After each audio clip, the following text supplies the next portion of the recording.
All right, so a lot of Webull investors are interested in investing for the long term, and a great way to do that is through a retirement account, okay? Because with retirement accounts, you're actually getting tax benefits for investing for the long term. You actually have access to retirement accounts within the Webull app. So let's show you exactly how to set up a Webull IRA. IRA stands for Individual Retirement Account. They have a couple different IRA options, which we'll go over as soon as we get there. So from your main screen here, okay, so say we're just on the main screen, we're gonna go to this middle guy where you can actually view your account. What you're gonna do from here is press the More, and then scroll all the way down until you see the Open an IRA button. You're gonna tap on that button, and it's gonna take you to a screen with a lot of your personal information, which is why I'm not showing it right now.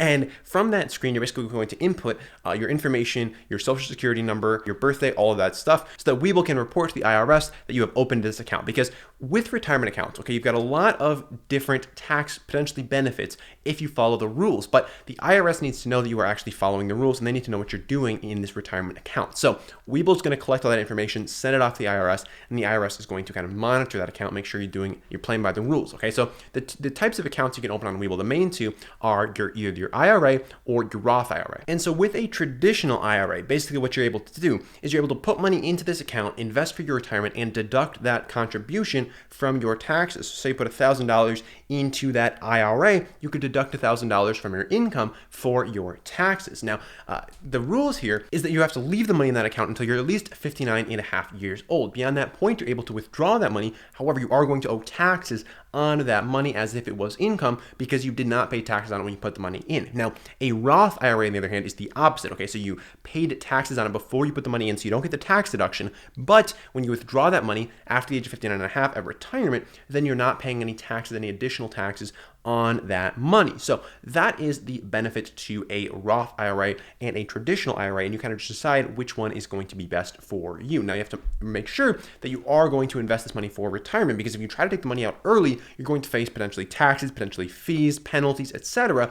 if you do that. So make sure that if you do decide to open an IRA, there are tax benefits, but there are also costs if you don't actually hold that thing until you retire. Now, doesn't mean you have to hold it at Webull the whole time. You can actually transfer it from Webull to a different broker if at some point you decide you want to change, but just know that you have to keep the money in that account until you reach retirement unless you want to pay some taxes and penalties. Now, with opening an IRA on Webull, the application tends to take a couple days, so you'll apply for that IRA, you'll give them all your information, they'll go and process it, they'll get you an email back when you are able to get approved, and then once you're approved, you can start putting money into the account. Now, every year there is a limit on the amount of money you can put into an IRA. Currently, in 2021, it is $6,000 if you're under the age of 50. If you are 50 or older, then you can put in $7,000 total into that account, but just know that there is a limit. If you go over that limit, you're going to be assessed penalties, so make sure you don't do that, but Webull is going to prevent you from actually going over that limit as well. They're going to keep an eye on that for you to make sure that you don't actually do that.